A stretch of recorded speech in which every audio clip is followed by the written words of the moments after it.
سید اجمیر کا قول مبارک، ایسا نادر عالم نہیں گزرا مسلم ہسٹری میں، بہت خوبصورت، بڑا حسین اور آپ کے بڑا قریب. تو فرمایا اگر خدا ظاہر ہو جاتا تو ایمان جبر ہو جاتا، بچت بھی نہ رہتی. اگر ہم خدا کی حضوری میں اگر یہی خطائیں کریں جو آج ہم ہر جگہ کرتے ہیں تو پھر بچت نہیں رہتی نا. پھر اللہ کے لیے معافی کا، آپ کو بخشنے کا کوئی عذر نہیں رہ جاتا. اس لیے اس نے اپنے کو پردے میں ڈال دیا، اس نے اپنا آپ چھپا لیا، آپ کو ایک چانس دے دیا کہ آپ خطا کرتے وقت کہہ رہے ہو مجھے تو نہیں نہ نظر آتا تھا، مجھے تو پتا تو نہیں تھا خدا دیکھ رہا ہے، حالانکہ وہ دیکھ رہا ہوتا ہے.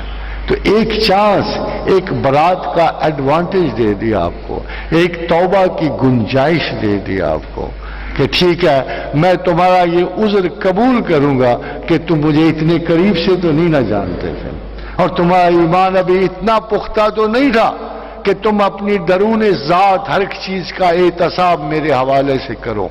خواتین و حضرات، یہ سیلف سمپتھی ایک دفعہ آپ ہٹا لو نا دل سے، آپ کو خدا نظر آنا شروع ہو جائے گا. جب آپ یہ جان لو گے نا کہ خطا میرے اندر ہے، باہر نہیں ہے، میرے دشمن میں نہیں ہے، کسی ظالم میں نہیں ہے، کسی مظلوم کے عوض میں نہیں جا رہا، لالچ مجھ میں ہے، فریب مجھ میں ہے، میں ہر چیز کے لیے سزاوار ہوں. اگر اللہ مجھے پہ مہربانی فرمائے تو میری بخشش ہو سکتی ہے. اور جب یہ سیلف سمپتھی جائے گی آپ کو چیزیں بڑی عجیب نظر آئیں گی. اس سے علم بڑھتا ہے. جب ہماری ذات کی کوئی کمی ہوتی ہے، ہمارے باطنی وجود میں کوئی کمی ہوتی ہے، جب ہمارے جانورانہ خصائل میں کوئی کمی ہوتی ہے. Don't ever believe the most famous saying of the West, بالکل جھوٹی ہے. وہ کہتے ہیں وی آر میڈ سو، کیا کروں آئی میڈ سو، ایسا یہ بالکل جھوٹ ہے.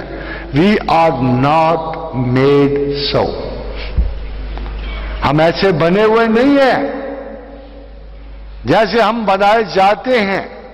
یہ مختلف اثرات ہمارے وجود پہ آ کے اثر ڈالتے ہیں، ہم ایسے ہیں نہیں ہیں. لقد خلقنا الانسان فی احسن تقویم، ہماری ہر چیز میں اعتدال ہے، بیلنس ہے. اور اس اعتدال کا نمونہ آپ نے خود اپنی آنکھوں سے، حواس سے، علم سے، تاریخ سے پڑھا کہ محمد رسول اللہ ہے صلی اللہ علیہ وسلم. اگر اعتدال بھی کسی ہستی پہ ختم ہوتا ہے تو وہ آقا و رسول ہے. مگر کوالٹی کیا تھی؟ اعتدال میں سب سے بڑی کوالٹی کیا ہوتی ہے؟ حیران کن بات ہے کہ یہ خلاصہ علم ہے. اعتدال کی سب سے بڑی کوالٹی سیلف ایفیسمنٹ ہے. سیلف نہیں رہتا اس میں. مجھے کیا پڑی ہے میں آپ میں معزز ہو جاؤں؟ کیا مصیبت ہے کہ میں آپ کے بل بوتے پہ عزت طلب کروں؟ میں لین دین تو کر سکتا ہوں، یہ مجھ سے لے لو، میں تم سے لے لوں، مگر جب میں عزت کی حرص کی بنیاد لوگوں پہ رکھتا ہوں تو میرا کیا حال ہوتا ہوگا؟ میں اپنی تکبر اور وضاحت کی خاطر بے شمار لوگوں کو جھوٹ اور سچ کہتا پھرتا ہوں. میں دوسروں کے لیے ہماتن ایک زبان کی لعنت بن جاتا ہوں، اور دوسروں کے ذرا سے بھی اشکال سے میرے اپنے وجود میں لرزے آنے شروع ہو جاتے ہیں. سب سے بڑی کوالٹی اعتدال کی سیلف ایفیسمنٹ، اور سب سے بڑی مثال اس کی محمد رسول اللہ صلی اللہ علیہ وسلم. 10 حدیثیں، 12، 8 مسلسل فرمایا رسول اکرم صلی اللہ علیہ وسلم نے، اے میرے لوگوں اعتدال اختیار کرو، اور اگر مکمل اعتدال نہ ہو سکے تو اس کے قریب ترین رہو. خاتم حضرات، یہ ہیں وہ دانشور، یہ وہ انسانیت کا سب سے بڑا دانشور جس کو پتا ہے کہ پرفیکٹ بیلنسز کبھی حاصل نہیں ہو سکتے. مجھے پتا ہے، میں ان کی اطاعت میں سوچتا ہوں، مجھے پتا ہے کہ nobody can ever be perfect balanced, نہ میں وہ رتبہ رسالت معاف حاصل کر سکتا ہوں، نہ میں رتبہ اصحاب رسول حاصل کر سکتا ہوں۔ ایک کلاس ہے نا، ویسا استاد کوئی نہیں ہے، ویسے شاگرد بھی نہیں ہے۔ دیکھو استاد کی سب سے بڑی صفت کیا ہے؟ استاد کی سب سے بڑی صفت وہ ہے جو ہماری ماں مقدسہ محترمہ سیدہ عائشہ صدیقہ نے کہی۔ کسی نے پوچھا رسول اللہ کا اخلاق کیا تھا؟ فرمایا تم قرآن نہیں پڑھتے ہو؟ بس جو قرآن تھا وہ رسول تھے۔ مجسم استاد ہے، he is the only teacher on God's earth, کہ جس نے جو پڑھایا بعین ہی ویسا خود کو دنیا کو شوق۔ اور کوئی زمین پہ ارسطاٹل نہیں گزرا ایسا، سوکریٹس نہیں گزرا۔ سوکریٹس بہت بڑا فلسفی تھا نا، اس کو ایک ملنے بندہ گھر چلا گیا، اس کے گھر میں اس نے دروازہ ٹھپٹپایا، اندر سے انتہائی تلخ آواز آئی اور ساتھ ایک ہانڈی منہ پہ آئی۔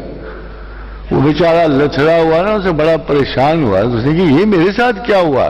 میں اس استاد عظیم کی بارگاہ میں چلا آیا تھا، یہ میرے ساتھ ہوا کیا ہے؟ تو اس نے کہا کہاں ہے؟ میں تو جناب سقراط کو پوچھنے آیا تھا۔ کہا ادھر بونگیاں مار رہا ہوگا، یہ فلسفی بنا ہوا ہے ادھر، تباہ ہو جاؤ یہاں سے، آئندہ نہ ادھر آنا۔ وہ گیا ادھر، اس نے جا کے عرض کی، دیکھا تو بڑی بڑی دنیا بیٹھی، بڑے بڑے معززین، اور کہا کہ استاد باقی باتیں تو سمجھ آ گئی، تیری بیوی کیسی ہے؟ اس کا رویہ کیسا؟ کہتا چپ کر، اس کی ان حرکتوں پر صبر کر کے تو سارا علم سیکھا ہے میں نے۔ خادم حضرات مگر ایسا نہیں ہے، ایسا نہیں ہے۔ ذرا آپ ایک اور چیز پہ غور کرو، تھوڑی سی کشمکش ہوئی خواتین کے درمیان، اللہ کو پسند نہیں آئی، اللہ نے ایک بیٹ دی، ایک ٹیسٹ دے دیا، آزما لیا امہات المومنین کا، کہ تم بوڑھی بھی ہو، تم جوان بھی ہو، تم زیادہ بھی ہو، پوزیسو بھی ہو، کیسی بھی ہو، چلو آج فیصلہ ہو جائے، جو چاہتی ہو لے لو دنیا سے، جو مال و اسباب و ساز و سامان جتنا تمہیں عزیز ہے لے لو، اور میرے پیغمبر کو چھوڑ دو، فکر نہ کرو میں اس کو کمپنسیٹ کر دوں گا، مگر تم ہو نا، تم شاید اس سے راضی نہیں ہوتے نا، پیغمبر غریب ہے نا، فقر و فاقہ میں رہتا ہے، نہ بھی ہو تو بھی ان کو تو نماز پڑھنی بھول جاتی ہے، اگر سونے کی ڈلی بھی کہیں گھر میں پڑی ہوئی ہو، جب وہ بانٹ کے نکلتے ہیں تو پھر یہ نماز تسلی سے پڑھتے ہیں۔ ظاہر ہے ایسے شخص کی بیویوں نے کیا خوش رہنا ہے جو اپنی آخری متاع بھی اٹھا کے کسی غریب کو عطا کر۔ تو کہا اچھا ٹھیک ہے، نہ رہو ان کے ساتھ، آزاد ہو جاؤ، کھاؤ پیو، جو مرضی کرو، جو چاہتے ہو لو، اور پیغمبر کو چھوڑ جاؤ۔ خادم حضرات یہ بھی تاریخ کا عجیب سا واقعہ ہے کہ بوڑھی تھی یا جوان تھی یا درمیان تھی، کسی خاتون محترم نے پیغمبر کو نہیں چھوڑا، کسی بھی خاتون، انہوں نے اللہ اور اس کے رسول، اس سے بڑی سچائی جو ہے اللہ کے رسول کی کیا ہو سکتی ہے کہ ایک بھی خاتون نے جدا اختیار نہیں کی، سب نے کہا، ام المومنین سودا کی عمر بہت ہو گئی تھی، رسول اللہ صلی اللہ علیہ وسلم نے چاہا کہ میں ان کو ڈیورس کر دوں، ابھی فائنل احکامات نہیں آئے تھے، تو آپ نے چاہا، تو ام المومنین نے کہا یا رسول اللہ میں اپنے آپ کے نام کے لاحقے کے ساتھ مرنا چاہتی ہوں، تو آپ میری باری کسی بیوی کو دے دیں مگر مجھے اپنے نام سے محروم نہ کریں۔ خادم حضرات اس اعتدال کی روایت جو محمد رسول اللہ صلی اللہ علیہ وسلم کے دست مبارک سے پڑی، ہماری زندگیوں میں اگر اب ہم غور کریں تو اتنی ساری عقیدتوں کے باوجود جو اسم گرامی محمد سے ہیں، اور اتنے سارے دعوے جو ہم توہین رسالت کا بدلہ لینے کے لیے کرتے ہیں، ہم کون سے شمائل محمدیہ پہ اثر کرتے ہیں،